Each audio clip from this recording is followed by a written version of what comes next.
দুইজনকে আইসক্রিম কিনে দিল, ধরো ছেলেটা আইসক্রিম শেষ করে ফেললো, এখন বড়টারটা চাচ্ছে, মারা কিন্তু অনেক সময় বলে ওকে দিয়ে দাও, বাচ্চা মানুষ বলে এই যে ও ছোট ওকে দিয়ে দাও, বা আচ্ছা ও তো বড় তোমাকে একটু মারতেই পারে, কিছু না কিছু হয়ে যায়। এটা obviously it's not good parenting যদি আমরা ক্লিয়ারলি একটা বাচ্চাকে ফেভার করি। মানুষের একটা ছেলে বাচ্চার উপর একটা প্রেফারেন্স ছিল, রাইট?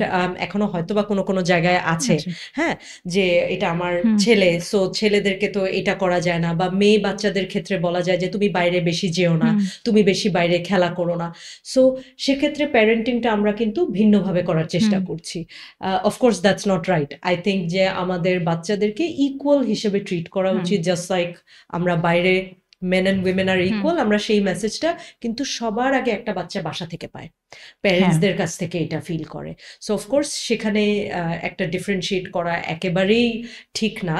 আমি বলবো যে সেম জেন্ডারেও যদি বাচ্চা হয়, আই থিঙ্ক বাবা মার ভালোবাসে তো সবাইকে সমানই, কিন্তু এই যে কিছু জিনিস হয়তো বা তারা বুঝতে পারে না, যে যখন একটা বাচ্চাকে আমরা সাইডলাইন করে দিই, একটা বাচ্চাকে সিঙ্গেল আউট করি যে ওই বেশি ঝামেলা করে বা ওই বেশি প্রবলেম ক্রিয়েট করে, তোমার বুঝতে হবে যে কোনো এক্সট্রিমই কিন্তু ইজ হার্মফুল।